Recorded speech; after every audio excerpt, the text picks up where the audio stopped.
My name is Jonathan Tudu. I am from Santhal community. Professionally, I am a government employee, and by religion, I am Christian.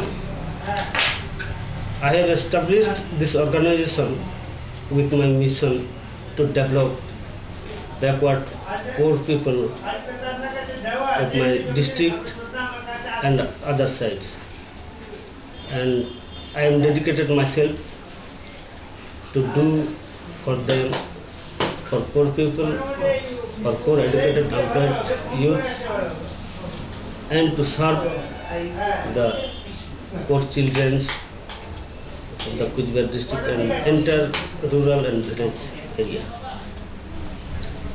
And I am communicating all concerned state government and central government to financial support for successful my mission,